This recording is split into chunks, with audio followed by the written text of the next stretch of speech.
इस क्वेश्चन के अंदर क्या है कि हमारे पास एक रेक्टेंगुलर करंट कैरिंग फ्रेम या लूप है और उसे ये 3D स्पेस में इस तरह से रखा गया है कि इसका जो प्लेन है, plane is making angle 30 degree with X axis और इसका जो लॉन्गेस्ट साइड है वो वाई एक्सिस के लॉन्ग है, ठीक है। और इसमें करंट इंडिकेटेड डायरेक्शन में फ्लो कर रहा है और मैग्नेटिक फील्ड एक्स एक्सिस के लॉन्ग है और यूनिफॉर्म है। तो आपको इसके ऊपर टॉर्क बताना है कि टॉर्क कितना लगेगा। ऐसा करते हैं, सबसे पहले फोर्स ऑन पार्ट एडी निकालते हैं, ठीक है। तो force exerted by magnetic field AD part, AD state part पे फोर्स बताओ क्या होगा। यहां करंट का डायरेक्शन अपवर्ड है एंड लेंथ एल है, तो आई एल, ठीक है। यहां पे बहुत साफ दिख रहा है कि ये जे डायरेक्शन में है, तो मैं जे कैप लिख देता हूं। Cross magnetic field, magnetic field की वैल्यू बी है and this is along x axis, तो क्या लिखूंगा बी आई कैप, ठीक है। तो यहां पे I L B, J cross I cross J के होता तो जे क्रॉस आई क्या होगा माइनस के, ठीक है। तो ये नेगेटिव जेड एक्सिस की तरफ है ना, ये पॉजिटिव जेड एक्सिस है, इसके बिल्कुल अपोजिट इधर फोर्स लगेगा। मान लेते हैं इस फोर्स को F1 वेक्टर, तो F1 यहां पे लग रहा, ठीक। Opposite in direction because here the current is in upward direction और यहां पे क्या है डाउनवर्ड डायरेक्शन में, तो एक change, one change means change, तो ये चेंज हो जाएगा। F2 which is force on BC part, ठीक है, is I times L into B plus k cap, ठीक है। तो ये हमारा फोर्स 2 हो गया, ठीक है, ओके, बहुत बढ़िया।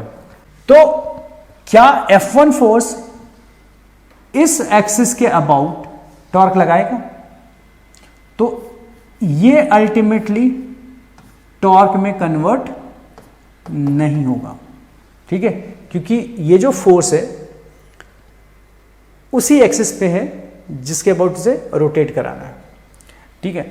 लेकिन F2 क्या टॉर्क में कन्वर्ट हो जाएगा, बिल्कुल, क्योंकि इसका जो लाइन ऑफ फोर्स है ये है लाइन ऑफ फोर्स, मतलब फोर्स का डायरेक्शन z एक्सिस की तरफ है और यहां से यहां के बीच का डिस्टेंस है, ठीक।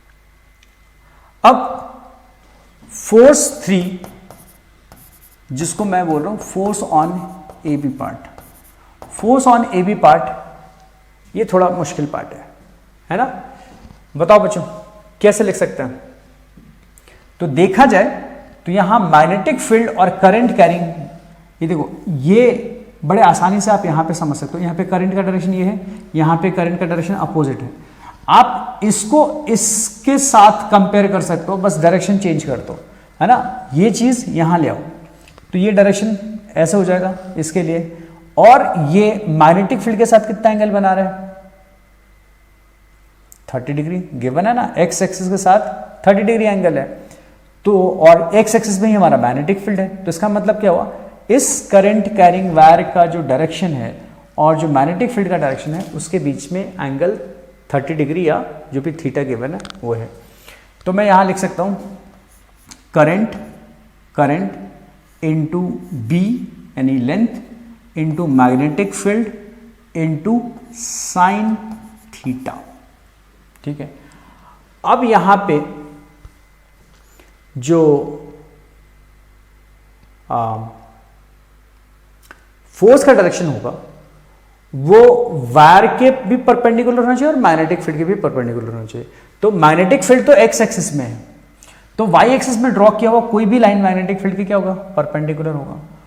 और जैसे मान लीजिए यहां पे देखें तो ये चीज, ये रॉड या फिर ये रॉड का जो हिस्सा है, इस फ्रेम का जो हिस्सा है, ये देखा जाए तो किस प्लेन में है। अगर आप ऊपर से देखोगे तो ये एक तरह से ZX प्लेन के पैरेलल एक प्लेन में रखा हुआ है, नहीं, this is placed in X Z plane है, और बिल्कुल इसी के ठीक ऊपर ये वायर है, तो ये भी एक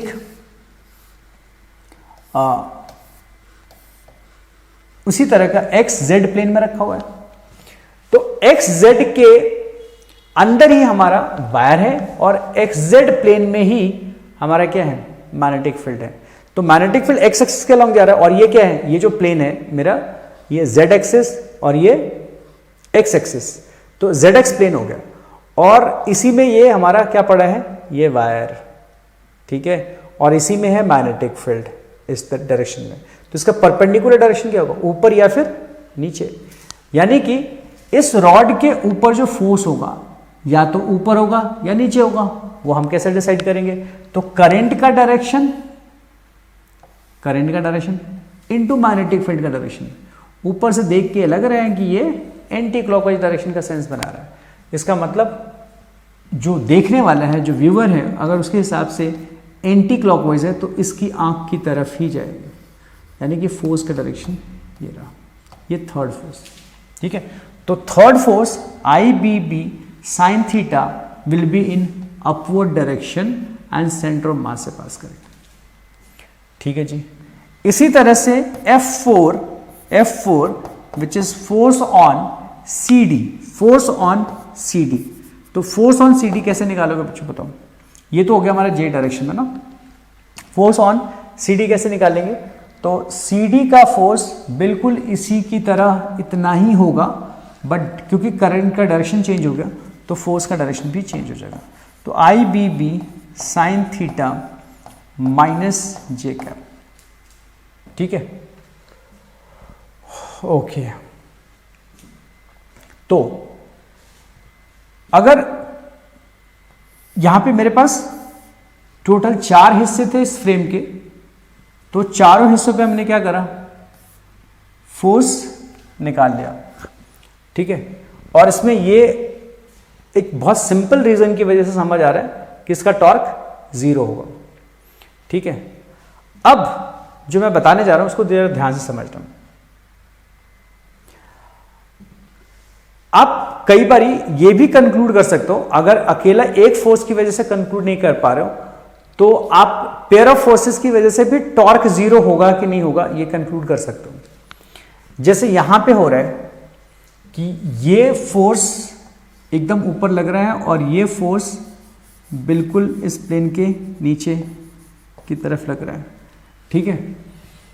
और दोनों का जो लाइन है दोनों फोर्स का वो बिल्कुल सेम है ना, एक ही लाइन पे हैं दोनों फोर्सेस। तो इनको हम फोर्स कपल बोलते हैं, इक्वल एंड अपोजिट। तो अगर कोई फोर्स कपल, ये देखो मैं एडिशनली बोल रहा हूं, इसको मैं सिंपल तरीके से भी, सिंपल चीज से भी समझा सकता हूं। मैं अलग अलग टॉर्क निकालना पड़ेगा, इसकी वजह से टॉर्क ये इसको इधर रोटेट कराना चाहेगा, ये इसको, ये कर सकता हूं, बट फिर भी जानने वाली चीज है, इसलिए मैं आपको बोल रहा हूं कि आप जरा समझ लो कि कई बार क्या होता है कि अगर इक्वल एंड अपोजिट फोर्सेस हैं, पेयर में फोर्स एग्जिस्ट कर रहा है ना, इक्वल एंड अपोजिट है, तो उनको हम लोग कपल फोर्स कहते हैं। और ये फोर्स कई बारी टॉर्क प्रोवाइड करते हैं, जनरली प्रोवाइड करते हैं और सपोर्ट करते हैं एक दूसरे को, मतलब जो जिस डायरेक्शन में ये रोटेट कराएगा उसी डायरेक्शन में ये रोटेट कराता। बट ओवरऑल आप ऐसे समझो कि ये इक्वल एंड अपोजिट है, बिल्कुल सेम लाइन पे है। वैसे तो नेट फोर्स 0 है ही है, ऊपर भी फोर्स लग रहा है, नीचे भी फोर्स लग रहा है। तो देखो आप जरा सोचो, आपको मैं ये सिचुएशन दिखा रहा हूं, जैसे एक रॉड है, एक फोर्स यहां लग रहा है ऊपर और एक फोर्स यहां लग रहा है नीचे, दोनों फोर्सेस इक्वल है। क्या नेट फोर्स 0 है? लेकिन आपको अब समझ आ रहा होगा कि ये इस पॉइंट के अबाउट ये रोटेट करा सकता है कि नहीं। आप पेन को अगर घुमाना चाहते हो तो एक बार यहां से ऊपर की तरफ उठाओ, यहां से नीचे की तरफ उठाओ, तो ये घूमेगा नहीं घूमेगा, रोटेट करेगा ना। तो यहां पे अगेन ये कपल फोर्स हैं, इक्वल एंड अपोजिट हैं, but they are able to rotate the object. But अगर मैं ये बोलूं कि दोनों ही फोर्सेस को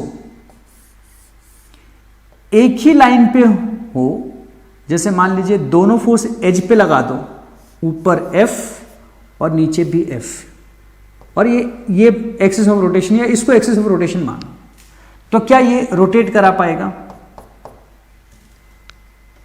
ये जितना टॉर्क लगाएगा उतना ही टॉर्क ये भी लगाएगा, कैंसिल आउट।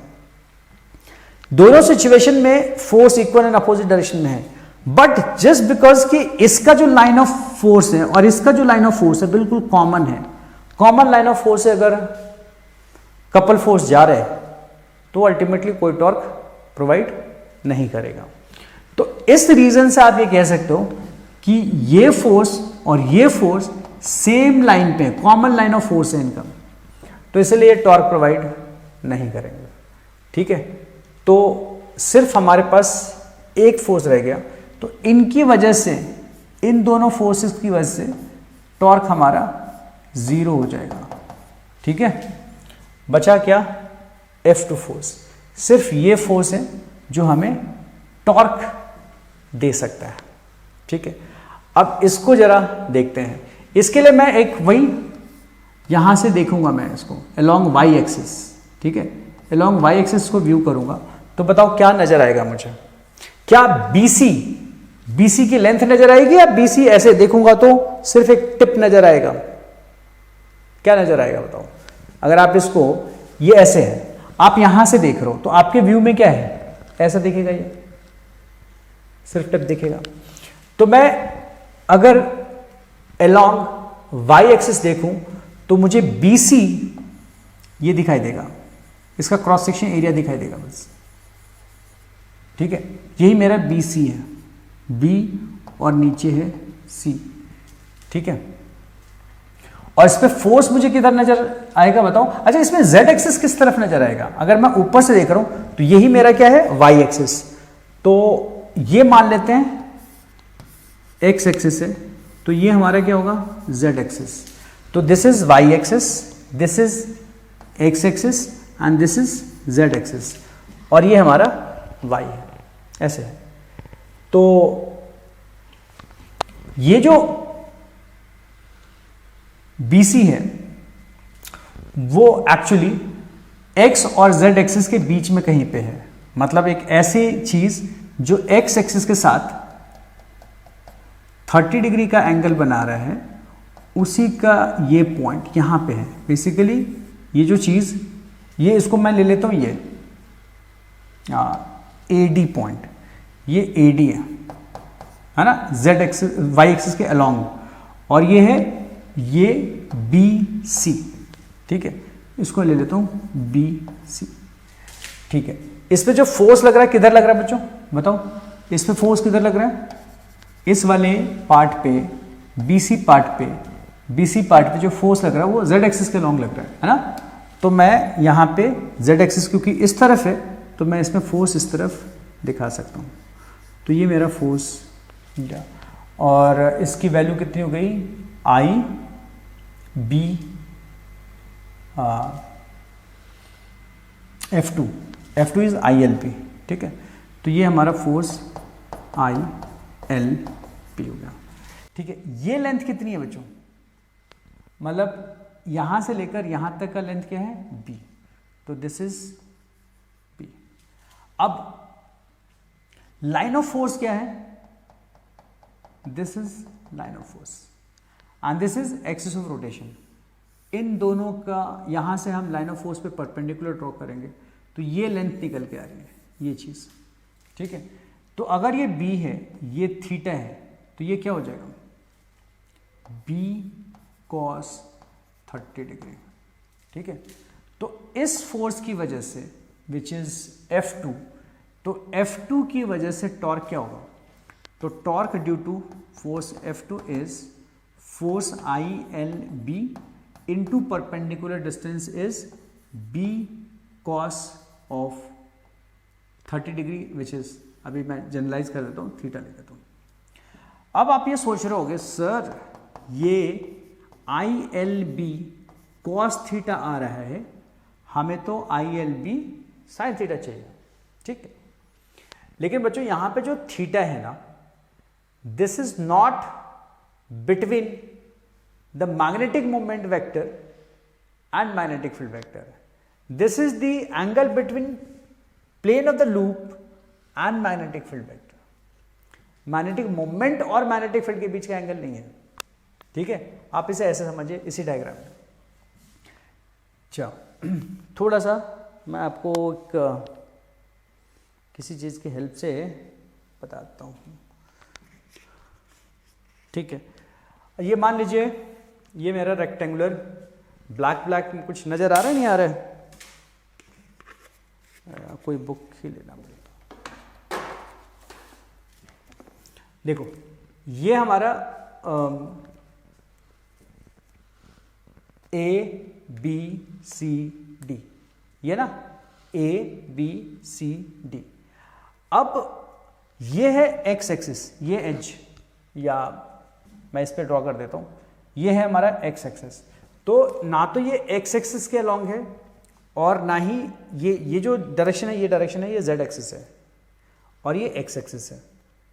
तो ना तो ये x एक्सिस के अलोंग है ना ही इधर है, ये कहीं बीच में ऐसे है ना, ऐसे है। ओके, अब हेलो,